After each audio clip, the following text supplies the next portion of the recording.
Common problems faced on industrial workplaces.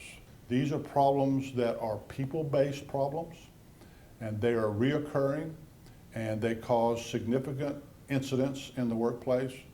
A recent case, a 35-year-old man, very experienced, very competent, very respected by his peers, worked at height, did not put on the fall protection, took a misstep, stumbled and fell 35 feet to his death. He knew the requirements, he knew the regulatory requirements, he knew his company's requirements, he knew the client's requirements.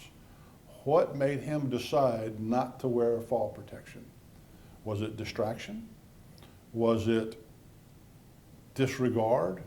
Was it can't happen to me? There are ways to measure that person's mental state that will allow you to evaluate, is he the right person to do that? One of the things that can be taught to the supervisors is, you know your crew.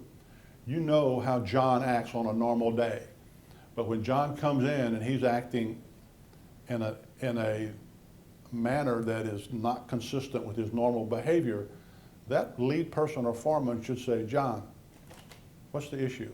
Well, I was up all night with a sick child, or my wife and I are having problems, or my parents are sick, or something in my personal life is impacting my workplace.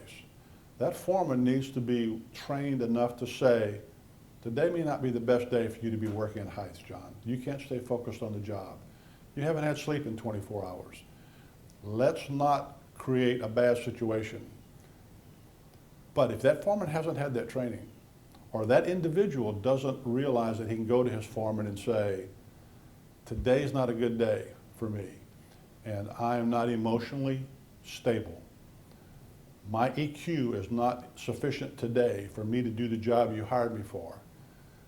That's the place we want to get to with our training, rather than waiting for him to fall and the subsequent incident investigation realize, had we known more about EQ, we could have prevented this incident.